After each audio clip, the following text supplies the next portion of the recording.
واش عمرك قررتي انك ما غتعاودش نفس النوع ديال الاشخاص في العلاقات، ولقيتي راسك انك تعاود نفس البليسيور، نفس المشاكل، نفس القصه، نفس النوع ديال العلاقات؟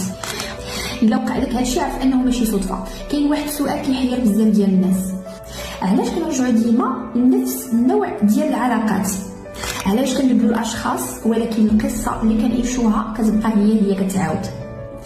والحقيقه اللي كيعاودوها قليل ديال الناس هو ان العقل ديالنا ما تيقلبش على شنو اللي مزيان لينا، العقل ديالنا تيوجهنا لكل ما هو مألوف، يعني ولا اي حاجه تعود عليها. سيتادير انني انا العقل ديالي كيعطيني احساس بالراحه في واحد العلاقه اللي انا ولفت بها، عندي دي زيليمون اللي انا عشت بهم ولفت بهم، دونك كنقلب على الشخص اللي كيعيش نفس هذوك لي زيليمون واللي يقدروا يكونوا بارفوا اون سورس دو سوفرانس. بمعنى الا كبرتي وانت كتقلب اولا كتجري من مور الاهتمام بزاف، فغالبا كتنجذب لواحد المجموعه ديال الناس اللي كيخليوك دائما كتجري من وراهم.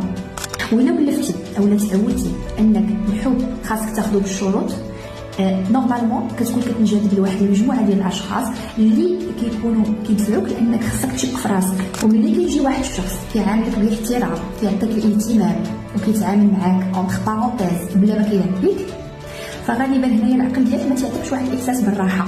علاش؟ حيت هنا غالبا الهدوء ما كيكونش مولف به، كيكون مولف بالفوضى، واحد النوع من الفوضى في العلاقات.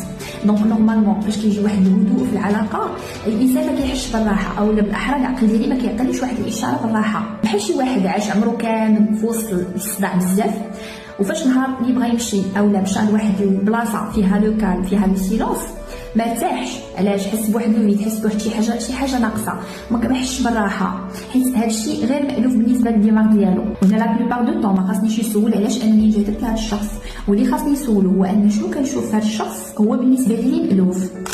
حيت بزاف ديال المرات حنا كنجروا النمط اللي حنا ولفنا به. وإلا حسيتي براسك انك تعاود نفس القصه كتب لي في الكومونتير.